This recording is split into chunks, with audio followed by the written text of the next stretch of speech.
ನಿಷ್ಠ ನಾನಪ್ಪ ಹಿಂದಿಂದ ಒಬ್ಬ ಲೀಡರು, ನಮ್ಮ ಜನಸಂಖ್ಯೆ ಹೆಚ್ಚದ, ನಮಗೆ ಕೂಡ ನಾಳೆ ಮುಖ್ಯಮಂತ್ರಿ ಅಂತೇಳಿ ಮೆಸೇಜ್ ಸಾರಿಸೋಕೆ ಗುದ್ದಾಡ್ತಾ ಇದ್ದಾರೆ.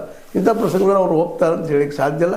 ಆದರೆ ಅವ್ರು 28ರಾಗ ನೀವು ಆಗ್ಬೋದು, ಯಾರು ಮಾಡ್ಕೊಳ್ರಪ್ಪ ಅನ್ನೋ ಮಾತನ್ನು ಒಪ್ಕೋಬೋದು. ಆ ಕೆಲಸವನ್ನು ಇವತ್ತು ಹೈಕಮಾಂಡ್ ಮಾಡಬೇಕಾಗ್ಯದ.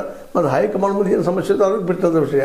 ಮೊದಲು ಇದೇ ಸಮಸ್ಯೆ ಇತ್ತಂದ್ರೆ ಹೇಳೋದು ಬಿಡಪ್ಪ ಎಲ್ಲಿ ನೋವು ಆಕೈತೆ ಅನ್ನುವಂಗಿದ್ರೆ ಹೇಳಲೇಬೇಕಂತ ಪ್ರಸಂಗ ಅನಿವಾರ್ಯ ತರ್ತಾ ಇದ್ದಾರೆ ಡಿ ಕೆ ಶಿವಕುಮಾರ್ ಅವರು. ಮತ್ತು ಅವ್ರದ್ದು ಖರೆ ಅದ ರೀ, ನಾವೆಲ್ಲ ದುಡಿದ್ವಿ, ಮಾಡಿದ್ವಿ, ಏನೆಲ್ಲ ಮಾಡಿದ್ವಿ, ಪಕ್ಷದ ಕಸ ಹೊಡಗಿದ್ದೀವಿ, ಹಾಸಿದ್ವಿ, ಜಾಡಿಸಿದ್ವಿ, ಹೇಳ್ತಾ ಇದ್ದಾರೆ ಎಲ್ಲ. ಆ ಕಸ ಹುಡುಗಿದ್ದೀನಿ, ಕಸ ಗುಡಿಸಿದ್ದೀನಿ, ಇನ್ನೂ ಮಾತಾಡ್ತಾ ಇದ್ದಾರೆ. ಅಂದಾಗ ಅವ್ರು ಅಟ್ಲೀಸ್ಟ್ ನನಗೆ ಕೂಲಿ ಕೊಡ್ರಿ, ಆರಂಭದಲ್ಲಿ ಶುರುವಾಗಿದ್ದ ಡಿ ಕೆ ಅವರಿಂದ ನನಗೆ ಕೂಲಿ ಬೇಕು ಅಂತೇಳಿ. ಯಾಕಂದರೆ ಈಗ ಟೈಟ್ ಮಾಡಿದರೆ ಅಟ್ಲೀಸ್ಟ್ 2028ರಲ್ಲಾದರೂ ನನ್ನ ಆಯ್ಕೆ ಖಚಿತ ಆಗ್ತೈತೆ ಅನ್ನೋದು ಅವ್ರ ನಂಬಿಕೆ.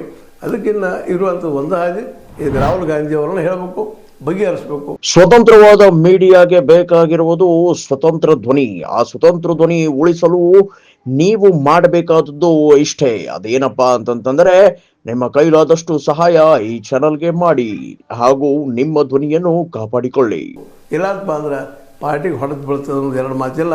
ಆಲ್ರೆಡಿ ಮಾತ್ರ ಒಂದು ಮಾತ್ರ ಸತ್ಯ, BJPಗೆ ಮಾತ್ರ ತಂತಿ ಮೇಲೆ ಕುಳಿತಿದ್ದಾರೆ. ಸ್ವಲ್ಪ ಹೇರಾಪೇರ ಆದಪ್ಪ ಅಂದ್ರೆ ಸರ್ಕಾರವನ್ನು